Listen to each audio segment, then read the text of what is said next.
Olá, bom dia para você. Seja muito bem-vindo ao Redação Hit, edição sábado. Nós chegamos agora com as principais notícias da semana. Mais de 30 mil imigrantes que moram em Portugal de forma ilegal podem ser expulsos do país.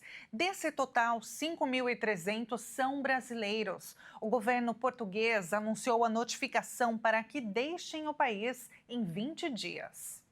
Portugal iniciou a notificação de quase 34 mil imigrantes que tiveram seus pedidos de residência negados no país. Desse total, mais de 5 mil são brasileiros. Segundo o governo, os notificados deverão deixar o território português voluntariamente no prazo de até 20 dias. Caso contrário, poderão ser alvos de processos para expulsão coercitiva. As notificações fazem parte de uma força-tarefa lançada após a chegada da Aliança Democrática ao poder, sob a liderança do primeiro-ministro Luís Montenegro. A iniciativa visa concluir a análise de quase meio milhão de pedidos de residência baseados no antigo sistema de imigração, conhecido como manifestação de interesse, extinto oficialmente em 3 de junho de 2024. O governo português informou que até junho do ano passado havia 446 mil solicitações pendentes com base nesse mecanismo. Desse total, 165 mil foram descartadas por falta de pagamento. Até o momento, 184 mil pedidos já foram avaliados, destes 150 mil foram aprovados e 34 mil resultaram em rejeição.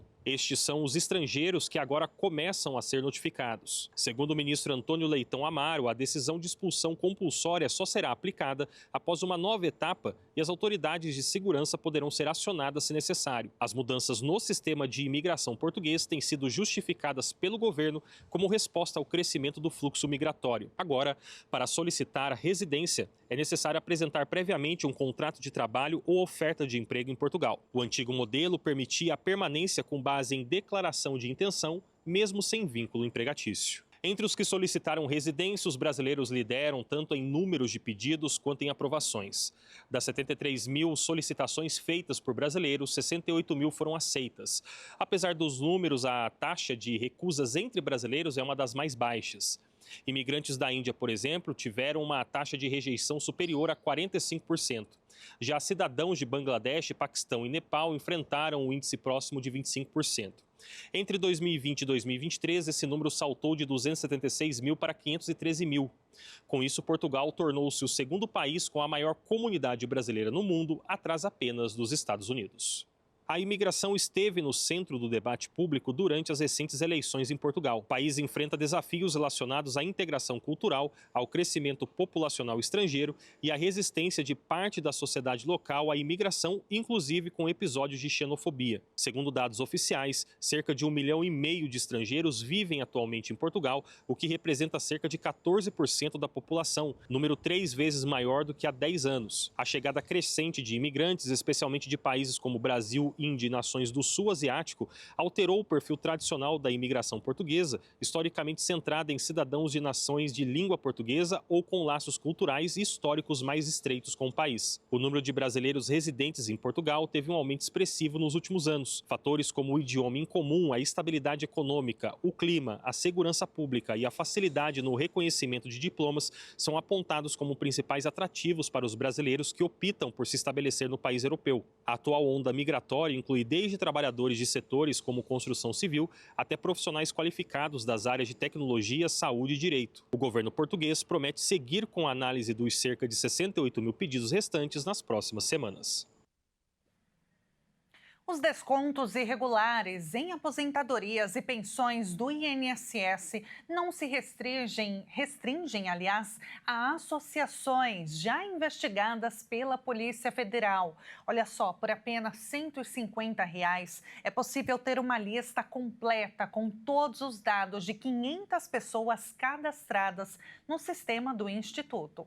Por apenas R$ 150 é possível ter acesso a uma lista com nome completo, CPF, data de nascimento, endereço, nome da mãe, valor da aposentadoria, telefones e e-mails. As listas são vendidas para advogados e contemplam todos os estados brasileiros. As tabelas comercializadas têm inclusive um filtro por descontos de associação, com valores de parcelas, nome da associação e data de início do pagamento ou adesão ao sindicato. Para esses advogados, a lista de descontos indevidos do INSS está em alta. A tabela de valores para este caso começa em R$ 150 com 500 nomes. A compra de dados de 1.000 aposentados sai por R$ 250, 5.000 nomes por R$ 350, 10.000 nomes por R$ 450 e o estado todo sai por R$ 600. Na semana passada, mais de 60.000 aposentados e pensionistas procuraram as agências dos Correios em todo o Brasil, vítimas de descontos indevidos do Instituto Nacional do Seguro Social, o INSS. Com esse atendimento, aposentados e pensionistas podem pedir de volta o dinheiro descontado sem autorização.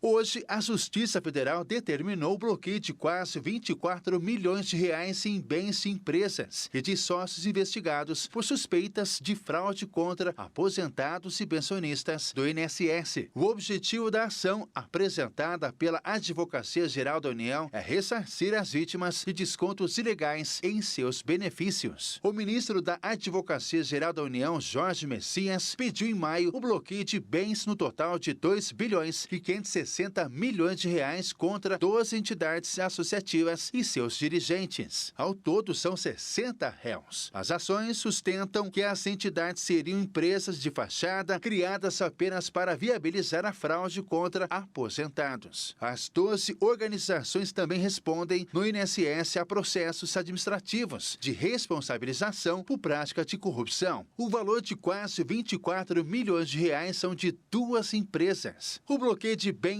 é uma das primeiras ações concretas para buscar o ressarcimento aos aposentados. Mas os desdobramentos do caso ainda envolvem investigações criminais, ações de improbidade administrativa e de autorias em curso na CGU e uma investigação no Tribunal de Contas da União. A juíza federal Luciana Raquel Tolentino, da 7ª Vara Federal do Distrito Federal, decretou a indisponibilidade de bens e ativos financeiros. A PEC que tramita no Senado e propõe o fim da reeleição para prefeito, governador e presidente continua causando muita polêmica. Quem traz todos os detalhes é o repórter Wellington Pael, que conversou com um especialista no assunto. Se aprovada a proposta de emenda à Constituição de 2022, poderia mudar completamente o sistema eleitoral brasileiro. O texto, que já foi aprovado na Comissão de Constituição e Justiça, agora está em discussão no plenário do Senado. A PEC prevê acabar com a reeleição para presidente da República, governadores e prefeitos. No caso do Legislativo, a reeleição seguiria permitida, ou seja, deputados federais, estaduais, distritais, senadores e vereadores poderiam se candidatar. Outra mudança é sobre o tempo do mandato, que deixaria de 8 anos para senadores e 4 anos para os demais e passaria a ser de 5 anos para todos. Além disso, o projeto estabelece a unificação das eleições municipais e gerais a partir de 2034. O argumento de quem defende as medidas é a redução nos custos para a realização de eleições a cada 2 anos e uma maior estabilidade ao sistema político. Mas existem detalhes que seguem gerando discussões. Depende como você olha isso. Por exemplo, o mandato de 5 anos para prefeito, 4 anos é pouco.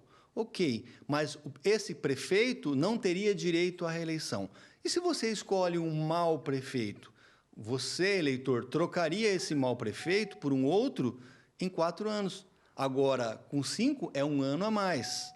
É uma primeira situação. Com relação ao Senado, o Senado é um tanto quanto diferente, porque ele vota matérias diferentes da Câmara dos Deputados, por exemplo, e aí vai diminuir o tempo do senador de 8 para 5 anos. Claro que ele teria direito à reeleição, mas será que os senadores que vão votar essa matéria, eles concordariam com isso ou não? Ou esse mandato seria de 10 anos, como é o dobro dos demais mandatos, porque hoje o mandato de um deputado federal, por exemplo, é 4 anos, um deputado estadual, do senador é de 8.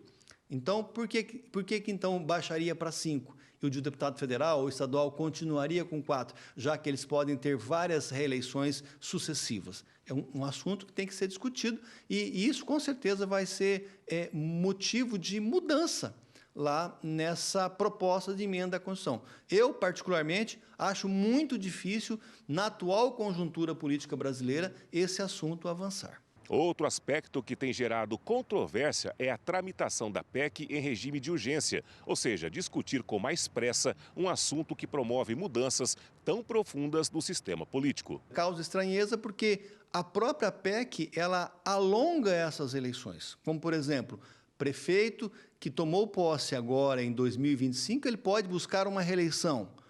O governador que vai tomar posse em 2027, ele pode tentar também uma reeleição. E essa unificação seria só lá em 2034, ou seja, existe um tempo muito grande para você discutir. Então, não há uma necessidade de urgência. E eu entendo também que essa urgência vai ficar para trás. Na minha concepção, esse assunto vai ser deliberado só a partir de 2027, porque o ano que vem nós temos eleição. E é um assunto muito delicado para você levar a público ao eleitor e explicar quais seriam as vantagens e as desvantagens de uma eleição unificada. O Brasil vive de fatos políticos. A política vive de fatos políticos. Eu entendo que essa proposta à emenda à Constituição pode fazer com que outros assuntos considerados mais importantes por alguns setores fiquem deixados de lado. A proposta ainda precisa passar por 2 turnos de votação no plenário do Senado. Para avançar, é necessário o apoio de pelo menos 49 dos 81 senadores. Se aprovada, a PEC deve ser encaminhada para discussão na Câmara dos Deputados. Os jovens estão superando os adultos em casos de ansiedade. Uma das situações que geram os sintomas é o vestibular. O último ano do ensino médio é para muitos jovens um período marcado por grandes decisões e intensas transformações. A preparação para o vestibular concentra expectativas familiares, sonhos pessoais e a pressão de definir um caminho acadêmico e profissional. Essa combinação de fatores torna o período especialmente vulnerável ao desenvolvimento de quadros de ansiedade que podem interferir tanto no rendimento escolar quanto no bem-estar emocional dos estudantes. Estudos recentes mostram que, pela primeira vez, crianças e adolescentes ultrapassaram os adultos nos índices de atendimento relacionados a transtornos de ansiedade no Brasil. Entre os jovens, especialmente os que se preparam para provas importantes como o Enem ou vestibulares tradicionais, o nervosismo e a preocupação com o desempenho são comuns. No entanto, especialistas alertam que, quando não identificados ou tratados, esses sentimentos podem evoluir para quadros mais graves, prejudicando a saúde mental e física dos estudantes. A pressão para acertar na escolha de um curso de uma futura profissão intensifica ainda mais o cenário de tensão. O receio de fazer uma escolha considerada errada, aliado ao ambiente competitivo dos processos seletivos, geram comparações constantes com colegas, alimentando sentimentos de insegurança e inadequação. Muitos jovens relatam dificuldades em equilibrar a necessidade de estudar com momentos de lazer e descanso fundamentais para manter a saúde emocional. Nesse contexto, o papel da família e da escola é essencial. Psicólogos e educadores destacam que pais e responsáveis devem adotar uma postura de apoio, mantendo canais abertos de comunicação, sem, contudo, aumentar a cobrança ou a pressão sobre os estudantes. Da mesma forma, as escolas podem oferecer suporte, como programas de orientação vocacional, atividades de relaxamento e espaços para acolher e discutir as angústias típicas dessa fase. Especialistas defendem que é preciso reforçar o entendimento de que a escolha profissional pode ser ajustada ao longo da vida e que erros fazem parte do processo de crescimento. A adoção de estratégias para lidar com a ansiedade, como técnicas de respiração, exercícios físicos e, quando necessário, acompanhamento psicológico, pode ajudar os jovens a atravessar esse momento com mais equilíbrio e confiança. Uma nova ferramenta para pagar as contas foi anunciada nesta semana oficialmente pelo Banco Central. A partir do dia 16 deste mês, estará liberado o Pix automático. O Banco Central anunciou oficialmente o lançamento do Pix automático. Esse novo sistema deve facilitar o pagamento de contas, como serviços por assinatura, mensalidades escolares, contas de água e de luz. O objetivo é fornecer e ampliar o uso do Pix com menos burocracia. A novidade é parecida com o tradicional débito automático, mas dispensa a necessidade de convênios específicos entre empresas e bancos, o que deve facilitar a adesão de negócios menores. A nova modalidade será apresentada publicamente em um evento no dia 4 de junho em São Paulo e começa a valer no dia 16 de junho. O evento contará com a presença do presidente do Banco Central do Brasil, Gabriel Galípolo. O Pix automático deve permitir que uma empresa envie uma solicitação de autorização ao cliente, que aceita o débito automático para pagamentos frequentes. E veja a seguir: impedido de viajar, cão de apoio reencontra menina autista em Portugal. A reportagem completa você confere no próximo bloco.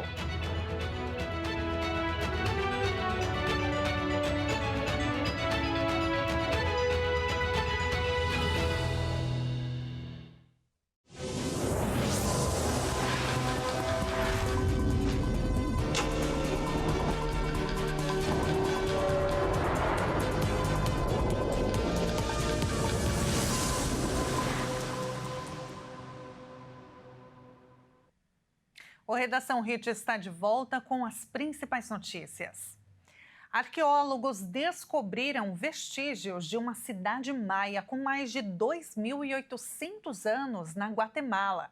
A civilização maia se expandiu por territórios que ocupam atualmente o sul do México, a Guatemala, Belize, El Salvador e Honduras. E a sua existência remonta a pelo menos 2.000 anos antes de Cristo. A descoberta da cidade Los Abuelos foi feita a 21 quilômetros do sítio arqueológico Uaxactún, no departamento de Petén, informou o Ministério guatemalteco. De acordo com um comunicado divulgado pelo Ministério da Cultura da Guatemala, a cidade possui uma extensão de 16 quilômetros quadrados e se revelou como um dos centros cerimoniais mais antigos e importantes desse período da civilização maia, na área florestal de Petén.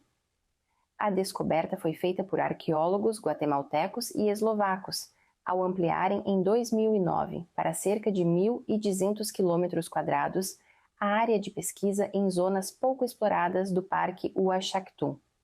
Além da cidade, foi descoberto outro setor conhecido como Petinal, onde foi encontrada uma pirâmide de 33 metros de altura, decorada com murais do período pré-clássico, e o sítio Cambraial, que conta com um sistema de canais singular para a água. Os maias foram uma das maiores civilizações pré-hispânicas da América e deixaram grandes contribuições para a humanidade. Eles desenvolveram um avançado sistema numérico e de escrita hieroglífica e criaram um calendário que ainda assombra arqueólogos e astrônomos.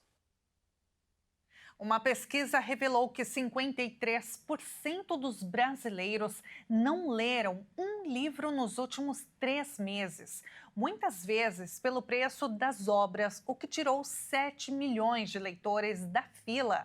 A alternativa para muitos tem sido bibliotecas comunitárias. As bibliotecas comunitárias têm se destacado no Brasil e, em especial, em áreas de vulnerabilidade social. Exemplo disso é a Biblioteca Escola de Crescimento Infantil, BCEI, em Paraisópolis, que completou 30 anos e tem um acervo de 13 mil livros e 40 mil associados. Foi na casa de Alexandre Cabral, então com 15 anos de idade, em 1995, que nasceu o embrião do que seria a atual biblioteca. E como é de se imaginar, em uma prateleira há diversas obras em destaque, e nas demais, os livros são separados por temas. Segundo o idealizador, quando ele olha para trás e lembra que a biblioteca era num barraquinho e hoje tem um acervo, se sente orgulhoso. Cabral recorda que no ano seguinte, a BCEI ostentava a Medalha de Honra ao Mérito do Livro, que recebeu do então presidente da República, Fernando Henrique Cardoso, além do reconhecimento da Biblioteca Nacional como a primeira biblioteca de periferia do Brasil. Dados de 2018 indicam que cerca de 87% das bibliotecas comunitárias estão em áreas periféricas. Muitas foram criadas por coletivos e movimentos sociais, refletindo a força da comunidade em promover a leitura. Juan Barreto, voluntário da BCEI, afirma que a leitura é essencial para a ascensão social e um futuro melhor para a comunidade. Em 2024, novas bibliotecas foram inauguradas, como a Biblioteca Fátima Viana, criada pelo Instituto Jatobás. O governo federal lançou um novo Plano Nacional de Livro e Leitura, que tem o objetivo de fortalecer bibliotecas públicas e comunitárias. O plano inclui a democratização do acesso à leitura e o fomento à cadeia produtiva do livro. Nos dias atuais, a biblioteca atende cerca de 8 mil famílias. O espaço é descrito como uma biblioteca viva, onde a interação e o acolhimento são fundamentais. Já no distrito do Jardim São Luís, zona sul de São Paulo, está localizada a Biblioteca Luísa Erundina. O projeto nasceu em 2008 e se transformou em um espaço de acolhimento e incentivo à leitura. A biblioteca está inserida no projeto Território Educador, iniciativa da Prefeitura de São Paulo que busca tornar a favela da Erundina uma comunidade leitora. Em abril de 2025, o governo federal, por meio do Ministério da Cultura, lançou o novo Plano Nacional de Livro e Leitura. O plano está dividido em 4 pilares: democratização do acesso, fomento e leitura, valorização institucional da leitura e fomento à cadeia produtiva do livro, assim como fortalecer as bibliotecas públicas e comunitárias em todo o Brasil. E a história do cão de apoio TED teve um final feliz. Depois de 50 dias, o animal conseguiu se reencontrar com uma criança autista em Portugal. Ele havia sido proibido de viajar 2 vezes pela companhia aérea. Quem traz os detalhes agora é o Anderson Nascimento. Depois de mais de 50 dias separados e 3 tentativas de reencontro frustradas, o labrador TED finalmente chegou a Lisboa para rever Alice, uma menina autista não verbal de 12 anos. O cão de suporte emocional havia sido impedido de embarcar com a família após a companhia aérea barrar a presença no voo. Para proteger emocionalmente a filha, a família optou por não levá-la ao aeroporto. Alice ficou em casa, dormindo enquanto a mãe foi buscar o animal. O voo com o cão de assistência pousou na madrugada deste último sábado e os dois já estão juntos novamente. A mãe da criança chegou a dizer que essa luta não foi somente pela Alice, mas de várias famílias que têm direitos negados o tempo todo. Ela ainda reitera que o TED é um suporte vital na vida da filha. E nesta edição vamos conhecer um lugarzinho do Brasil que é lindo, viu? É a cidade de Caxias do Sul, no Rio Grande do Sul. Com mais de 500 mil habitantes, Caxias do Sul é a maior cidade interiorana do Rio Grande do Sul. Conhecido como a Terra da Uva, o município celebra a Festa da Uva, que é um símbolo da Serra Gaúcha. O evento, que reúne milhares de pessoas anualmente, é uma celebração da cultura italiana e dos costumes trazidos durante o período de colonização. E vamos então com uma câmera de lá, a região onde Caxias do Sul se localiza antes da colonização italiana, era conhecida como Campo dos Bugres, por conta da presença de indígenas e tropeiros na área. Vocês estão vendo neste momento. Com o início da imigração italiana, a região passou a ser chamada de Fundo de Nova Palmira. Em 1877, a sede da colônia foi oficializada como Colônia Caxias, em homenagem ao Duque de Caxias. Esse nome foi uma forma de reconhecer a importância de Luiz Alves de Lima e Silva para o Brasil, especialmente no contexto da colonização e desenvolvimento da região. E assim, com essa vista, a movimentação da cidade, nós encerramos esta edição. Muito obrigada pela sua companhia, um excelente final de semana para você.